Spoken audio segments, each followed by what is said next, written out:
everyone. Welcome back to the Growing Together podcast with me, Sonny Vasquez. And me, Cesar Santos. Before we get into this episode today, I just want to see how Cesar's doing, how he's feeling.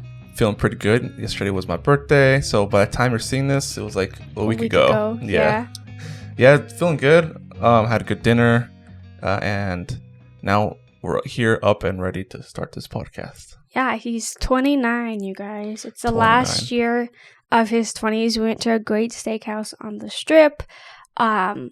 Honestly, we just love booking reservations for any special occasion on the Strip because there's so many different restaurants. So many restaurants. On the Strip, we were just talking about how long it would take to eat at all of the restaurants, in all of the casinos on the Strip. There's so many good ones, so many 4 and 5 star restaurants. So that was a cool experience we got to have together.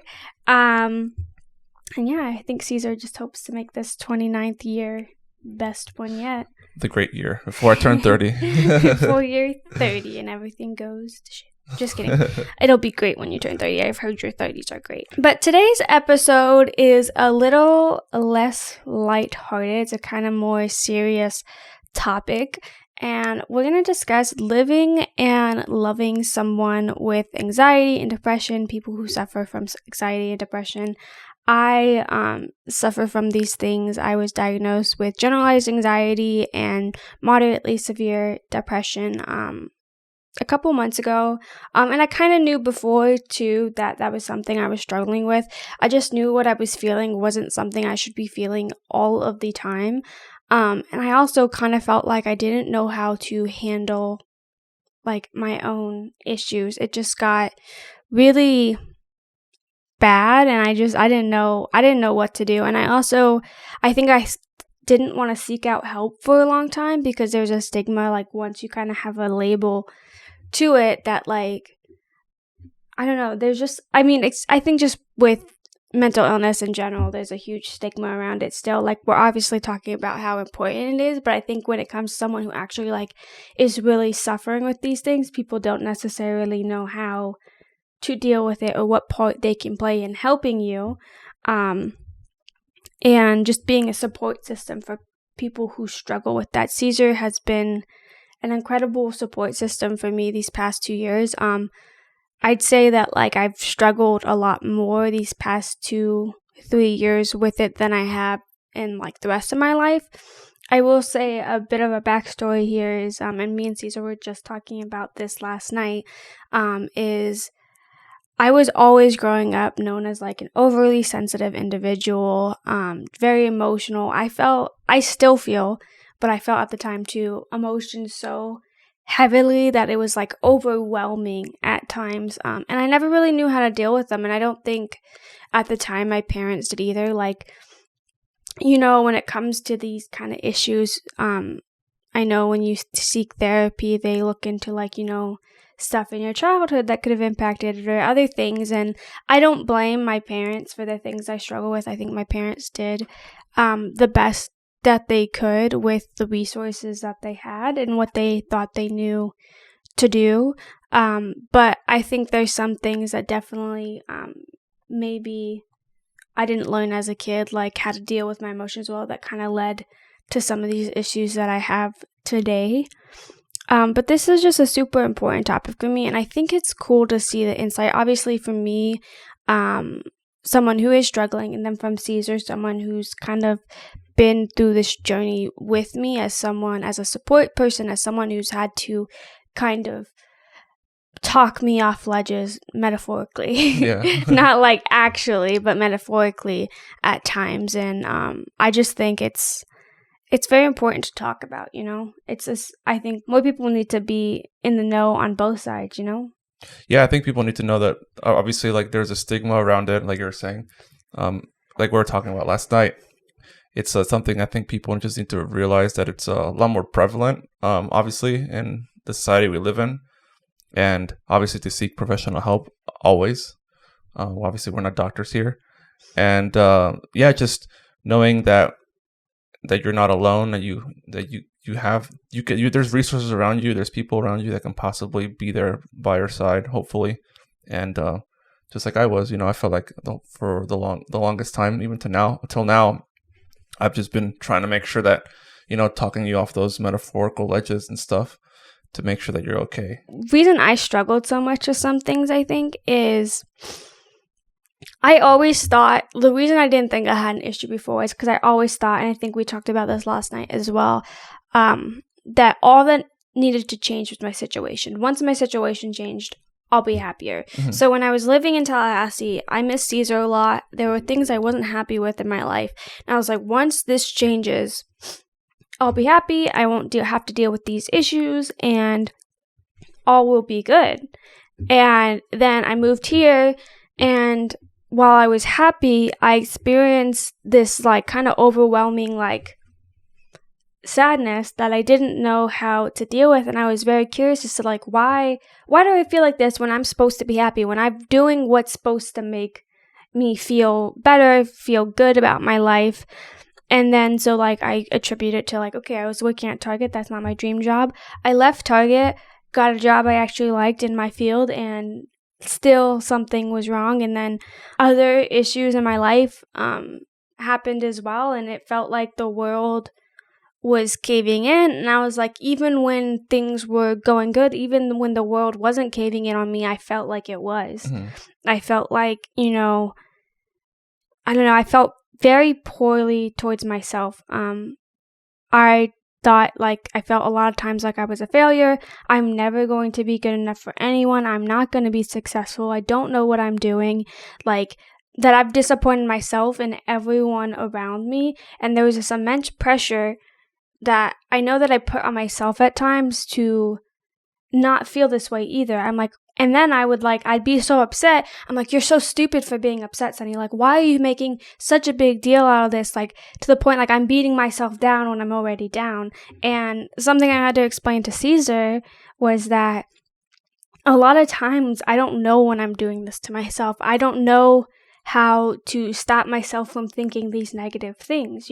Everyone thinks it's just like finding that first initial negative thought and stopping it at the root, but it's not that easy because sometimes we're doing this like without even really knowing it. These problems, I feel like these problems are a lot bigger than us, like these problems of the mind, and it's not something where like anyone can really console you. And I think you have experience doing that, because Cesar would be here with me crying at like 12 a.m., like just an absolute mess, or like not being able to get out of bed, and he'd be like, it's gonna be okay. And I'm like, wow, like that's a great sentiment and I love him for it. At the time it felt like, you don't know that, how can I know? And like those words don't feel super great. Like they don't feel like how they're supposed to feel when someone tells you that, Mm-hmm. Like, and that was something that was so hard for me, because like I knew what I wanted you to say to me, but I also knew that those things weren't going to help me in the end. Mm-hmm. And like it was hard. And I know Cesar would get really kind of scared with things that I would say.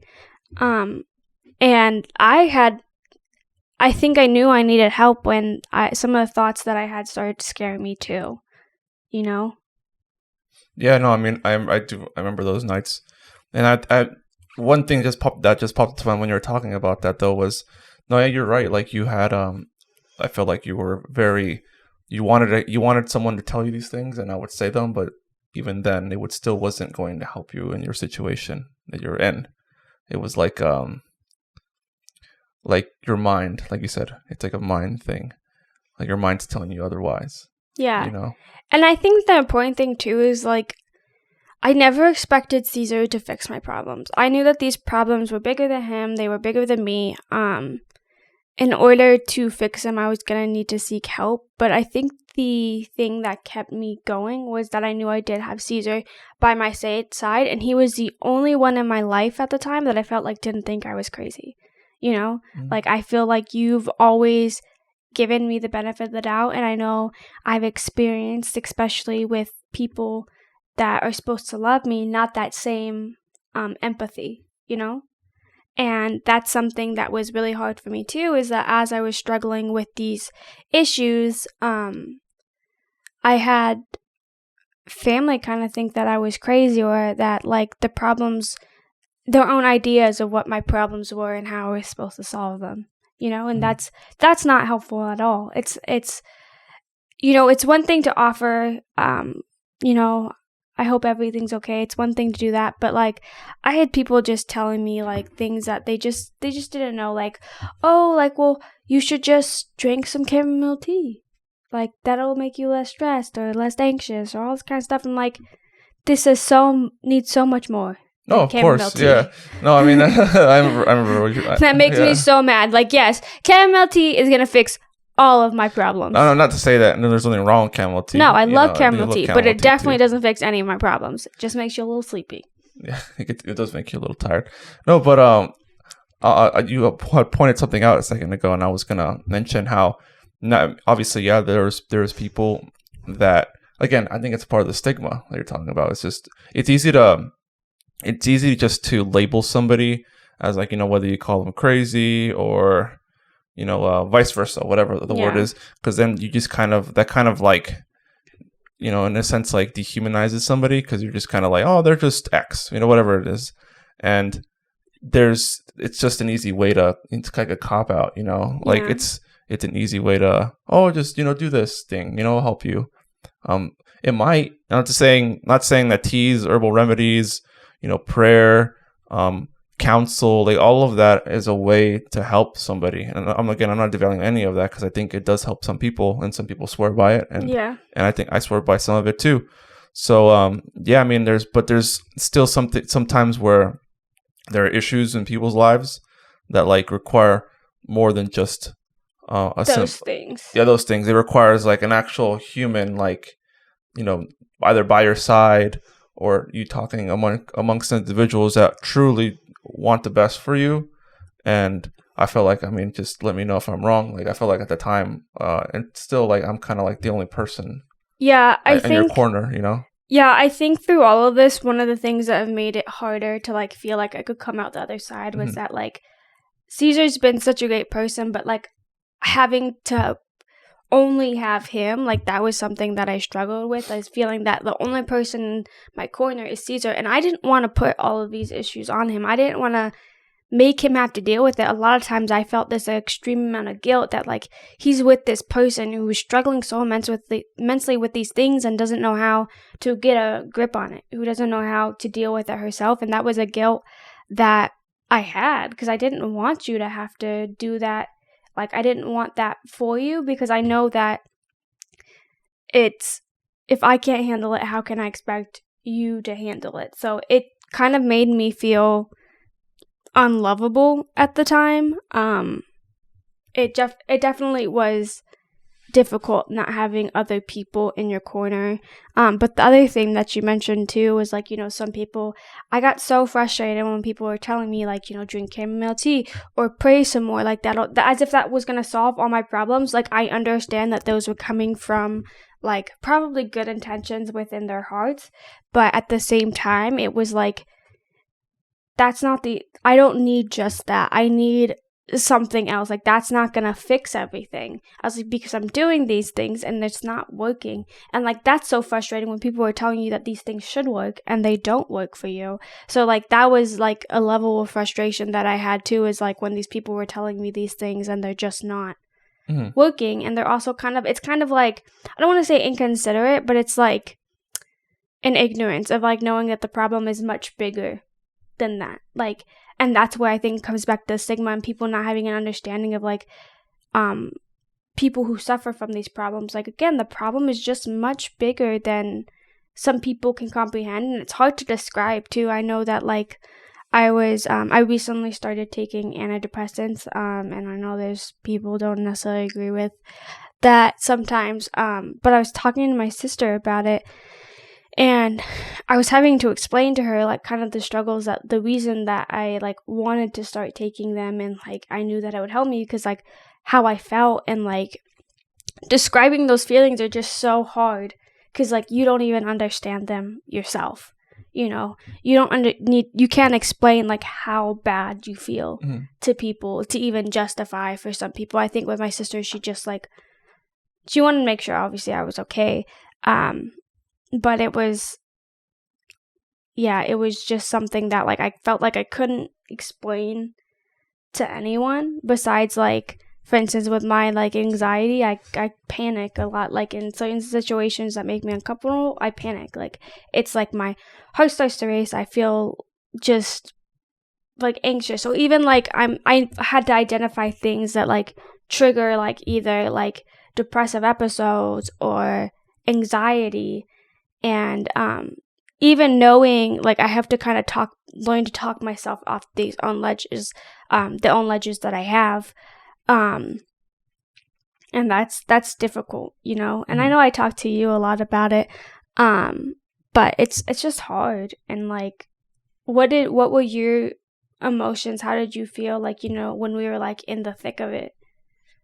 I mean, no, don't like for like honestly, like 100%. Like, I was scared for you, obviously, especially in the thick of it, because like I'm trying my best to like make sure that you're all right, and like tell you all the things that I think you should hear. And when that wasn't working, it's like, well, what else am I supposed to do? You know, Yeah. like just be there. I mean, just hold you, and hopefully that would help. And just, you know, sometimes it would take an hour or 2 hours for you to, I wouldn't say the word for you to get over it, because you never got over what was going on in your mind. It was more of just like, we allowed it to pass, but we knew there was still something wrong. It wasn't like, oh, like that episode's over. It's like, no, there's still something going on. And so like for me, I was just like, we got to figure something out, obviously. And, you know, obviously therapy isn't cheap. Like you actually talking to someone like on a consistent basis that could actually help you. Like it's pretty expensive. Yeah. But yeah, I mean, so yeah, I mean, I really, again, talking from your sister's perspective, like I understand where she's coming from, but I also do understand that there are other things that can help people, as long as it's, you know, it's managed correctly. Yeah. You know, so yeah. I will say too, like, right now I'm only like taking the antidepressants. I haven't sought out therapy, and that's not because I don't want to. Like, I would love to go to therapy because I think it give me methods to cope with some of the issues, identify why I have some of the issues that I do. I think therapy, like, everyone should go to therapy, because I think a lot of people don't know there are problems until they like sit down and talk and uncover them. And it is going to be something I do once I have the money, but unfortunately therapy is so expensive. Like, they're trying to make it more accessible, but it's still pretty expensive for those who either don't have therapy that's uncovered by their insurance, and like finding the right method that works for you. Like, some people can do the online stuff, but I rather sit in front of a person and talk to them and make sure that we have a connection and that kind of stuff. So it's not something I'm currently doing right now, but I definitely want to. And it was something that was suggested to me, especially when I was going through all of this, by several of my friends and people that loved me, when I would talk to them about the way I felt. Or I'd be texting, like, look, I'm not trying to be rude. They said it with the sweetest, like, intention possible. They like, I'm not trying to be rude or overstep, but I really think you would benefit from seeing a therapist. Like, I see a therapist. It's helped me. So, like, that was something, too, that I was like, okay, other people can identify that, like, I need some help. Like, I need more help than I can get from just talking to my friends or being open about this. Like, it's just... And that's a hard step, too, is, like, when other people start to see, like, this girl needs some help. And not in a bad way, but, like, you know, looking out for the best in you. And I always want to bring my best foot forward, so that was hard, too. But it also brings up, like, the topics of, like, self-love. I think during those times it was so hard to love myself, which made it hard to, like, love Cesar and, like, the people around me, you know? Like, how can I bring love to the world if, like, I don't even feel love for myself? And I think Cesar experienced that. Like, we argued a lot more during these times, a lot of them instigated by me, and I feel bad because I know that my intentions weren't bad, but, like, I was just going through periods, but it's also not an excuse to be a bad person. So, like, I think self-love is just something that's hard. Like, we talk about love yourself, and like, I feel like we throw that around, but in practice, it's very hard to love yourself, because you have to love every inch of you. You have to love not just like your physical appearance, your body, but you need to love these, like, what I feel like are demons in your mind. Like, you need to be okay with the person you are. And when I was struggling with all this stuff, I wasn't okay. I was like, I felt weak. And like, for me, like, I'm someone who doesn't want to appear weak, doesn't want to seem like I can't handle my own. But I felt absolutely defeated. And I felt like, if I feel this way, this is how people view me. And at times I feel like that view was like proven, based on how people acted towards me or how they portrayed themselves towards me.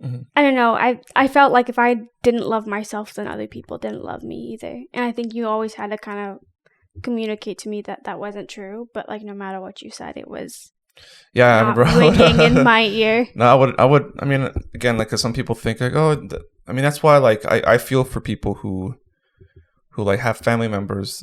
I mean, again, there's different levels of anxiety, different levels of like depression, like there's different levels of like all of that. Again, I'm not a professional. Like, I just know I've personally known a few people who have had to like go to like institutions and like to figure these things out, like, and they had to like, put themselves in there like voluntarily or involuntarily, like, because of how difficult it was for themselves and obviously their families. So like, I understand like that it can be really hard. So that's why but I knew that I couldn't just leave, because a lot of people would do that, And I think that was my fear too, is like, even though I know who Cesar is as a person, I had to think to myself, I wouldn't blame him for leaving, because again, like, I don't love me right now. I don't love the person that I am. I can't expect him to put up with it. And this kind of connects to our episode about from going apart to growing together.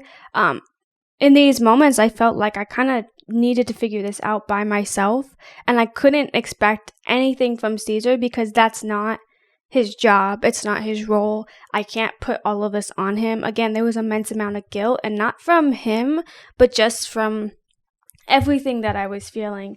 So like, it was tough, Yeah, no, it was difficult. And that's the thing, is like if you know someone, if your significant other is like going through things, like, just it's important for you to be there with them if possible. But I do understand there's some people that like most people, like you're saying, would probably be talked to by someone else, like, oh, you should just leave or whatever, or whatever the case is. But like, if you really do love that person, like, you shouldn't leave. And I will say, like, I probably during this time told Cesar like he should leave, or like, you plenty of times. And like, like, said things that like I didn't mean, but like at the time I thought, I'm looking out for him because I'm a mess. I can't be dealt with. And like, you feel crazy, like, that word's like thrown around too, but like, I felt like I was going out of my mind. Like, in my darkest days and some of these things that I couldn't get out of my mind, I felt like I was insane. And I was like, I don't know how to not feel this way.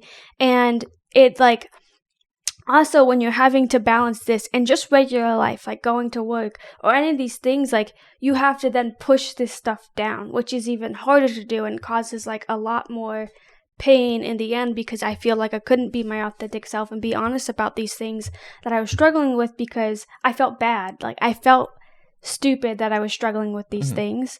But I think this kind of segues into like the next like kind of little subtopic is like self-care and taking care of yourself.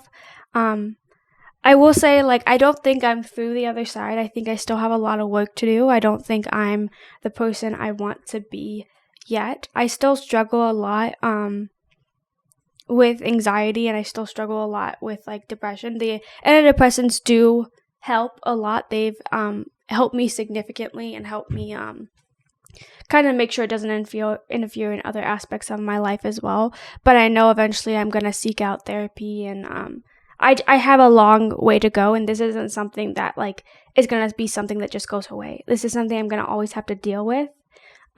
But there's a quote too, and I think like Pam, I don't know who actually, Jenna Fisher actually said this is like my anxiety and my depression are like a backpack. And like some days like they're super heavy and then other days they're like it's super light, but it's always there. You're always carrying it.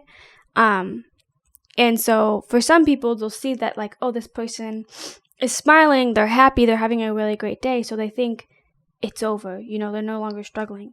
But I think the thing here is like they may not be struggling today, but who's to say they don't wake up tomorrow and feel like they can't even pull themselves out of bed.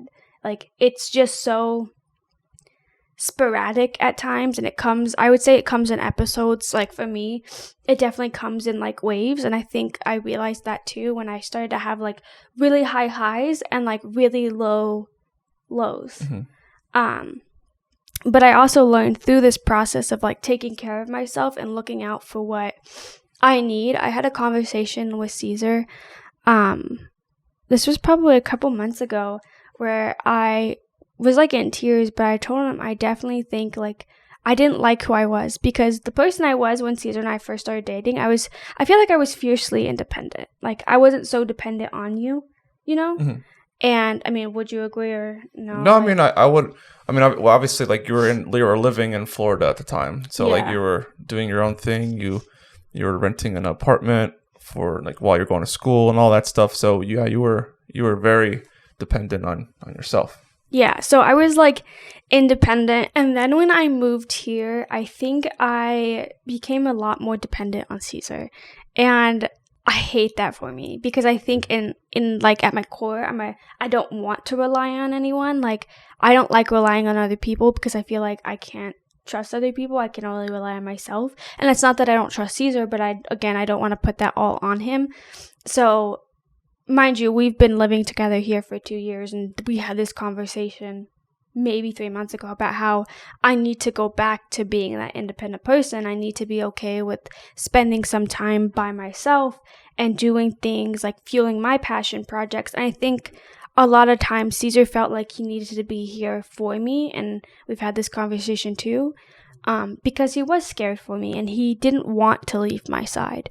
And I also didn't want him to either, because I felt like I always needed someone. And then I came to this kind of moment where I was like, I think we need to do the exact opposite. I think if I'm gonna feel better, if I'm gonna become the person I want to be, I need to go back to who I was. Not necessarily the exact person I was when I was in college, but knowing how to be more independent. And because I loved myself at that point, I feel like it was one of my high moments of like, I trusted myself. I was doing everything that I could for myself. And not that I wasn't like, we still had a relationship, but like I was also taking care of me. And that was something I felt like I wasn't doing a good job when I moved here. So we had that conversation. You were like, yeah, I think I think you should. I think obviously, we both need to do things that are going to make us happy, and like, they don't have to be the same things. You know, like you like very different to have things than me. And it's okay that we don't spend all the time together, and it's okay to spend time apart from each other and pursue things that we both love.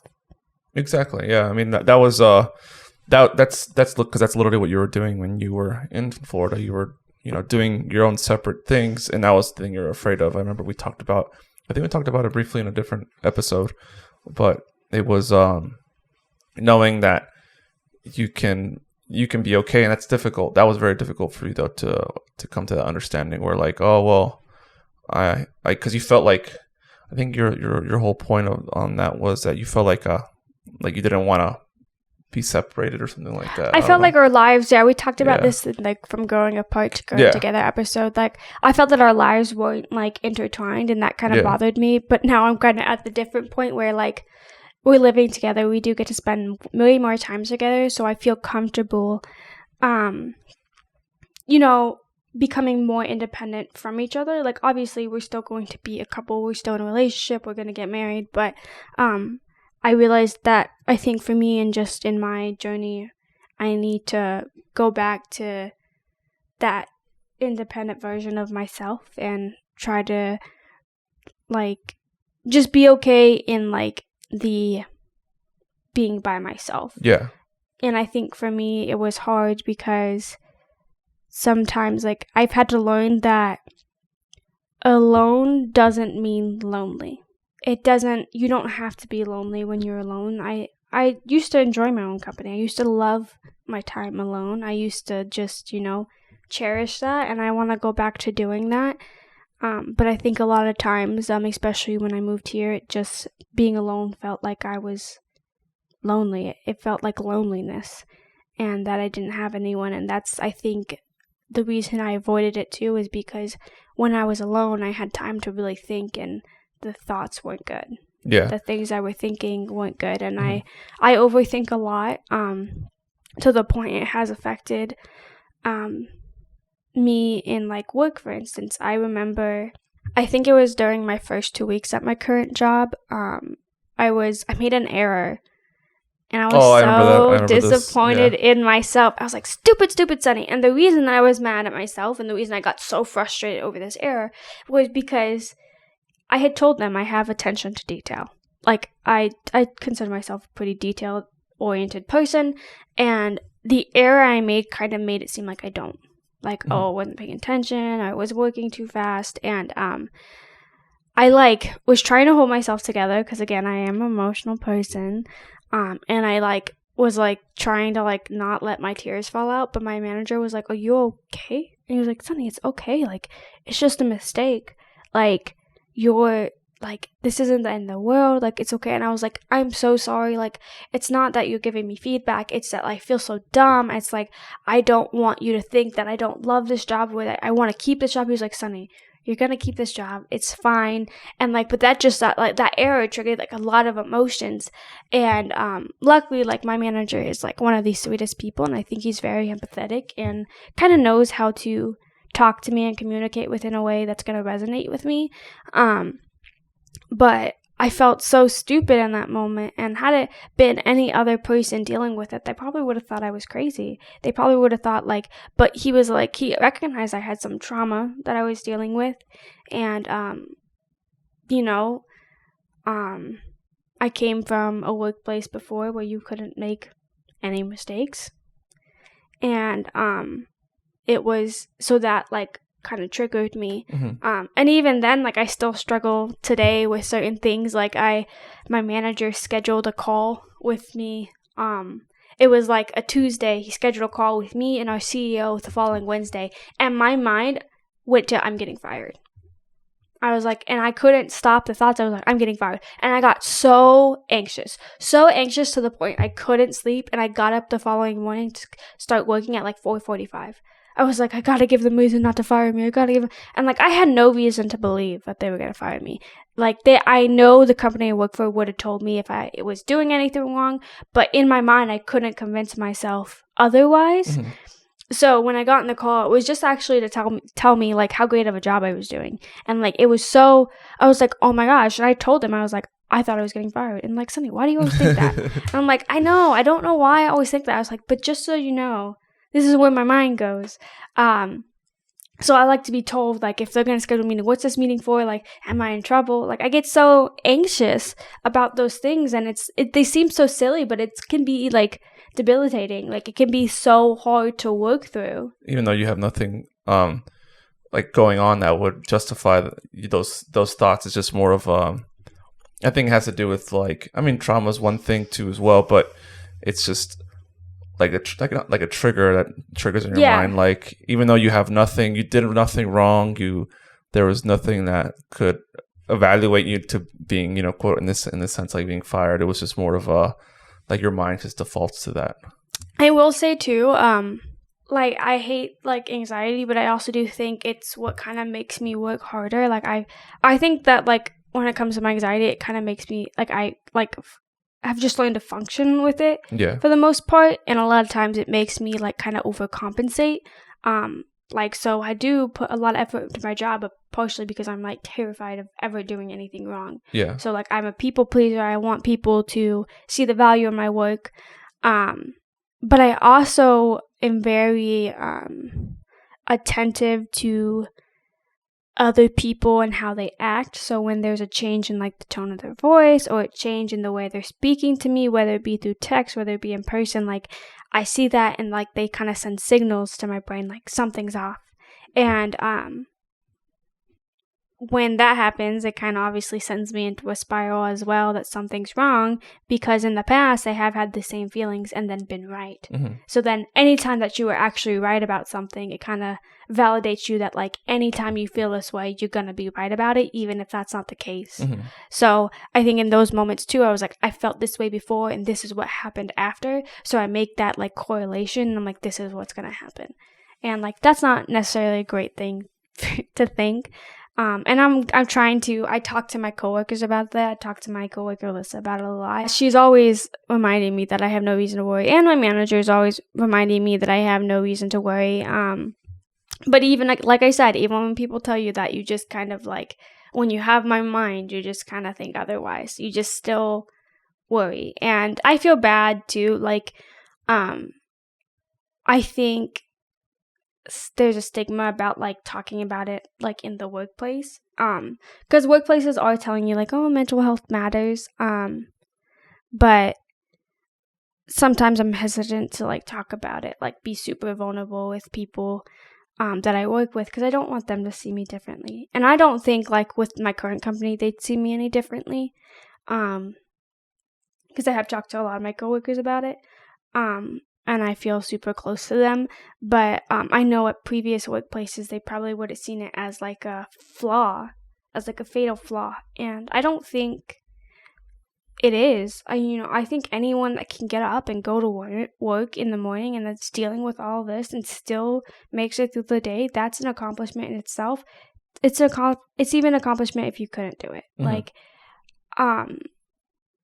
the idea that there's people constantly struggling with these things, and I know some people that deal with it that just like you wouldn't even know, and I think that's admirable. But I also think like we need to be okay with people like just being open about like how severe their struggles are, like how, because like I think we just, I don't know, I feel like corporate America, and not necessarily, I don't think my company, but I'm talking about like corporate America in general, just like mental health day, or like here's like these like resources for mental health, but it's not like fixing the problem. Like it's talking about it, but it's not actually like fixing it, you know? Yeah, it's more of just I think there is a mental health awareness day in the calendar somewhere, like a federal. I don't know if it's a federal holiday or something like that. Not. I just remember seeing something about it on one of those calendars that tell you like all the days you can do promotions on or whatever, like for the year. Yeah. And people would use that as a way to like create products around it. But I mean, it doesn't. I mean, it's gonna bring awareness to anything, you know, especially if it's a cause that's dear to someone's heart, you know, in this case, like mental health. But yeah, you're right. I mean, I feel like it's just more of a like, here's a cupcake type thing, and then like the next day it's it's like back to normal, and like normal. It's I don't know, it's so important. I think I just like when I think about that, I think about like Target and how when I worked there, I had like an awful day. I was pulled into the office with me, my store director, and our district director, because I had been wanting to get promoted to ETL, and I thought that I can do it because I know that I can do anything I set my mind to, and I know that I can be a great leader.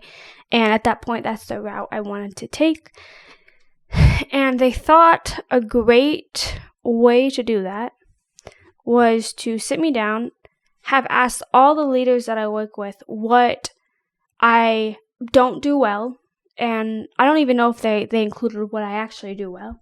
I think it was just all of my flaws, like out on paper for me to read, with me, my store director, my district director, and they were like, well, if you want to be an ETL, you have to work on these things, because leaders have to like you. Like, the whole perception is reality thing, and I think that was wrong to do on two accounts. Like, I know what they thought that they were doing, but I think if there was more understanding of communication and mental health in the workplace, they would have known that that wasn't a way that's going to resonate with me. In order to help me develop, it wasn't a good way to do that. It was actually heartbreaking, and I spent the first 3 hours, I was in that meeting for like 3 hours of my shift, crying, being like, you just told me that like I'm a shitty leader, but I had received like an outstanding review a couple months prior. Oh, it was actually good. No, it wasn't in a few weeks prior. Like a few weeks prior, I had received such a great review, and but they were like, well, that was you as a team lead, but if you want to be an ETL, like you need to do this. And then my district director was like, if you let this break you down, like you're not going to be successful anywhere, basically. And I'm like, I get what you're getting at. Like, I understand that. But when it comes to, I learned, which this is why it made me mad too. I learned being a leader at Target, empathy. And I learned that you have to communicate with people how they want to be communicated to get your point across. You don't use the same style of communication across the board. It just doesn't work. It's proven not to work. And so I tried to communicate with people the best way I knew how to communicate with them. And so it was kind of like jaw-dropping that they were doing this and thinking that this was going to be an effective way for me to work. And then the icing on the cake was like, I had this awful meeting. I'm feeling like down. I'm feeling like a freaking failure. I'm kind of spiraling at this point. And my store director goes, and I loved my store director, but was a hurtful moment, was like, so can you like finish your shift or do you need to go home? I'm like, do I even have a choice? Like, she didn't even answer. Like, she knew I don't have a choice. I can't leave work right now. I have to go and finish my shift after I've been crying for 3 hours, and lead my team, like with my eyes all red and puffy. And it was shitty. Like, it was such a crappy thing for them to do. And I was like, I looked back on that. I was like, what results did they think that this was gonna like bear? Like, what did they think the outcome of the situation was gonna be? That was gonna be like, oh my God, thank you. Like, and they take it as, they see it as like, you can't get feedback, but it's like, no, I can receive feedback when it's given to me in a way that's, I don't know, constructive. I felt like the way they did it wasn't constructive. It showed a lack of understanding of who I was as a leader and as a person. I'd worked there like a year, and I'm like, you honestly, after a year of me working here, don't understand that this was not gonna resonate with me. It was heartbreaking. And yeah, it just, that's why it makes me think that like with corporate America, it's so hard to, I think they don't want to necessarily do anything about it, but try to make you deal with your own issues so it doesn't affect your work. Yeah. Which sucks because like it's hard. Like again, those are lifelong issues that some people will have, and like some days are just harder than others. But I mean, luckily enough now I feel kind of like with my company, like if I was having an awful day and I just knew that I wasn't gonna make it through the day, I could take the day off, whereas I couldn't really do that with Target. But it's difficult. It's difficult to wake up every day when you're actively struggling with something. Yeah, no, I mean, and people do that all the time, and I think that's what, in certain companies and businesses, they just expect you to just work and do the work. If not, then they'll just find someone to replace you. And again, there's the empathy part of it too, which is why, like, again, I don't know what metrics Target uses. Maybe they don't care about their turnover rate. I don't know. I mean, again, I wouldn't know, but you obviously were there, so I wouldn't really understand. Yeah. Empathy is so important. Yeah. I think empathy is, it's funny because we had an empathy training, and I feel like we were supposed to be empathetic with the team members, but they were never very empathetic with us and like what's going on in our lives. Or it was very situational. Yeah. And I didn't really like that. I thought that's not empathy. Yeah, it was just not okay. But I think the other thing too is like we all deal with things different way.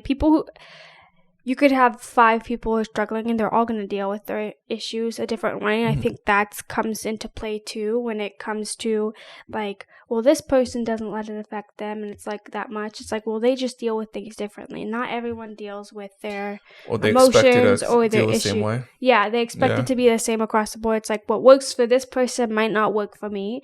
And it's like with advice. It's like, I think with some advice, you should take it with a grain of salt because not every strategy works for you. That's why I have like a beef with like self-help books, because these self-help books like outline, this will, if you do these things, like they'll make you feel better, or you'll love yourself. And I just don't think it's that simple. I don't think it's a science that you can break down. I think maybe some strategies will work in application, but others don't. And sometimes it's just like offering to be there and not trying to offer solutions either, because it's not a problem for you to solve at the end of the day. But it is like, I do think people can be empathetic with your situation, you know? Yeah. And yeah, I think that's super important to me, just because I've struggled so much with this stuff, and had to, I've had to go to work and do all of these things with this happening in my life. And it's not a pity party, like I'm not mad that I had to do it, but it definitely was harder on some days. And I know you saw me on days when I couldn't even get out of bed. Like, it was difficult. Like, I would ask you to stay with me because I couldn't fathom even like taking on a day. Mm-hmm. And I mean, what was going on in your mind? I mean, during that time, like I was saying earlier, it just, I mean, I was scared for you. I'm making sure that you're all right. Also, like, trying to find solutions. And again, it's easy just to be like, read this book. It's like, I mean, books, again, there's literature and all these things that can help people and have helped people. But the other thing too, it's also the willingness to want to help yourself. And I think that's probably one of the issues that I feel like some people that deal with this, I mean, let me know if I'm wrong. Like, I feel like if somebody doesn't want to help themselves, and like, it doesn't matter if you get all the help you want, whether it's, someone talking to you, then like, it's like you have to be willing to make that change in your own life. Not to say what direction you change or what you need to do to help yourself, but like, you have to be willing to be like, you know what, I actually need to do this. Go talk to this person or find. I think it's hard though too, when you're actively going through something, to make that like recognize that. Yeah. And I don't think it's people who don't want to help themselves. I just think it's hard to recognize when you need help. It's hard to. That's kind of like what I'm saying. It's like, it's just difficult. It's just difficult in its own. So, because somebody can tell you like exactly what you need to do, but like in your mind, you're going through so much that you're probably not even listening, or like. Yeah, it's not like clicking in your mind. Yeah. For some reason, whenever I think about this, or whenever we're talking about, this, Cesar and I spend a lot of time talking about like my issues. But I think back to a night, and I think this was like a year into me living here, maybe less. I was working at Target still. I think it was the weekend, and I was just, I don't know, out of it, and I was crying, and I felt like a failure. And Cesar and I was outside just crying on like the steps of like our house, and I couldn't be consoled. Like, Cesar's just listening to me like rant about like how I'm such a failure and like I'm not doing anything in life, and like I also like there's so many other aspects that impact your mental health, like too, being unsure of like finances, how we're gonna make it in this world, and all this stuff that was going on. And I'm just crying, and like Cesar was there. I think this is also too when I just knew, like, obviously I knew Cesar was a keeper, but I knew he was a keeper because as I'm just going through this, like I am wailing, like I am distraught. I cannot be comforted. And we go inside and we lay on the couch, and Cesar just comforts me, and he's like just like rubbing my head, like rubbing my like hair, and he was like kind of just holding me. And then we ordered some chicken nuggets and we just ate them, and like for a second it felt like everything was gonna be okay. And I think throughout all of my struggles, Cesar has like been able for the most part to provide me that clarity, that glimpse of hope that like this will pass, like this too will pass. And yeah, damn, my eyes are tearing up. It's just difficult, like thinking, like when you're in that place, to think that things are gonna get better for you, because you think that, for one, you don't deserve for them to be better. You haven't done anything for them to be better. And it's hard. And like even now it makes me emotional because Cesar and I have gone through so many of these difficult moments. Like when I tell you that there were times where it's just really bad, and like times I was scared for myself, I don't exaggerate. It was difficult, and I joke about it because it's my way of coping with it. But I always joke that like I probably would have like gone like and like what's it called instituted myself if I didn't need money or a job. Like that's the other thing is like I think I would have tried to help myself more if I wasn't worried about all the other things in life that I felt like this was affecting. But yeah, it was a difficult time, but Cesar definitely remained strong in all of it. He did whatever he could when I mean, again, I feel bad for asking him to even do that, you know? And Yeah. Yeah, I mean, there's a lot. I mean, I don't want to get super into all that stuff because I feel like I could be its own episode on like just people not understanding. I mean, I don't know. I don't want to get super into that, but I just feel like sometimes people don't understand what other people's struggles are, but then they'll say they do, and then and they use it as an excuse to just be like, just do their own thing. Yeah. I'm not talking about you or me. I'm just talking about other people, but. Yeah, it's difficult. It really is. Living, whether you're going through it, whether you're the one that's dealing with like anxiety or depression or some other condition that can make you feel like you're not valued in your life or whatnot. And I think everyone deserves to be loved. Even those who don't feel like they deserve love, they still do, you know. I think that's one of the biggest problems that we deal with not just in the US but in the world, where we just feel like there's people that just they're just crazy, like I was saying earlier, like they just throw a word on top of them to just justify in their mind to justify that they're kind of like not worth anything, you know. Yeah. So, which I think is wrong. Yeah. So, yeah. And I think the other thing that didn't help me in my struggle is that I have been known to place my worth in other people's hands and let other people tell me what my value is as a person.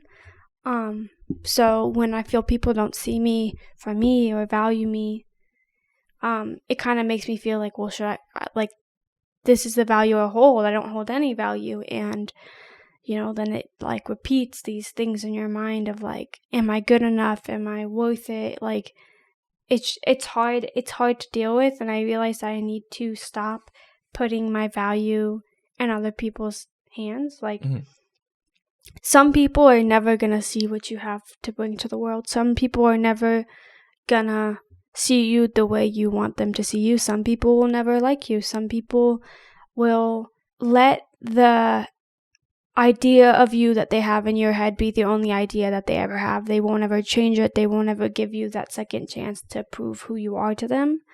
And that was something that was tough for me because I kind of seek validation and I seek approval from others, and I want people to like me and I want them to love me, and the idea of people not doing that kind of breaks my heart, especially when the people close to me or the ones that are supposed to love you when they don't see me for me, but just the idea that they have of me, and it's difficult to deal with. I know something I've been dealing with recently is knowing that there's people out there that don't like me and don't care to get to know me enough to maybe give me a chance to like me.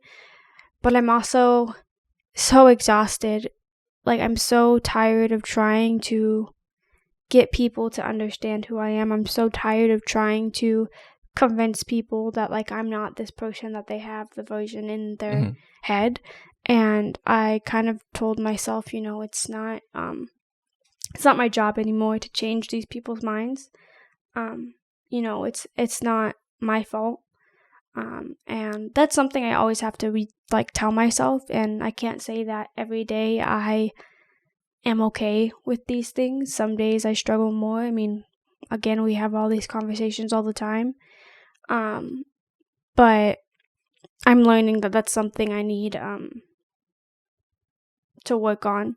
And yeah, but that's pretty much today's episode. If I could give any advice to people out there struggling, for one, I know there's nothing sometimes that anyone can say that's going to make anything any better for you. For me, I think it's just, as I've been talking to my friends recently and reaching out more and being more vulnerable with people, I've found comfort in knowing that I'm not alone in my struggles and that other people are actively dealing with this stuff too, or have come up from similar circumstances. So I kind of take that into my mind and remember that if someone else can get through it, I can too. And it's not going to be easy. It's going to be hard work, but I'll come out stronger in the end. Yeah. And I will say that if you can seek out therapy, you should. If you can seek out some type of medicine, maybe that'll help you, you should.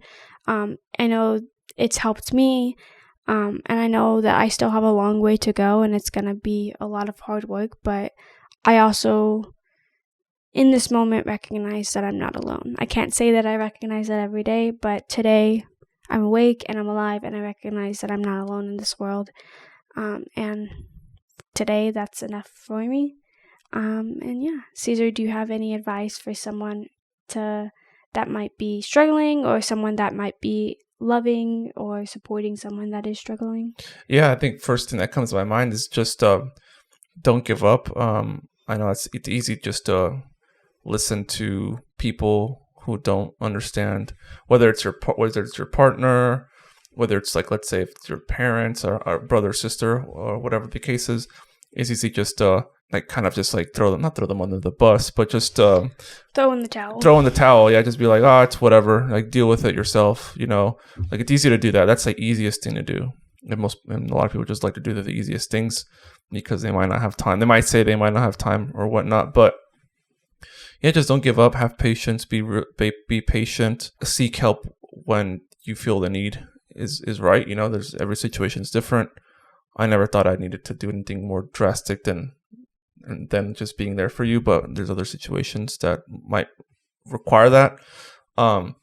Also, yeah, there's local resources. Check your local resources, and yeah, obviously talk to a professional. And because we're not doctors, seek out professional help if you need it, and always remember you're not alone. Like, yeah, you're never alone. That's one thing too. Is even if you feel like you are alone, you aren't. So, and I encourage you, if you do feel alone, you can always reach out to me on Instagram. Mm-hmm. I will respond. I know that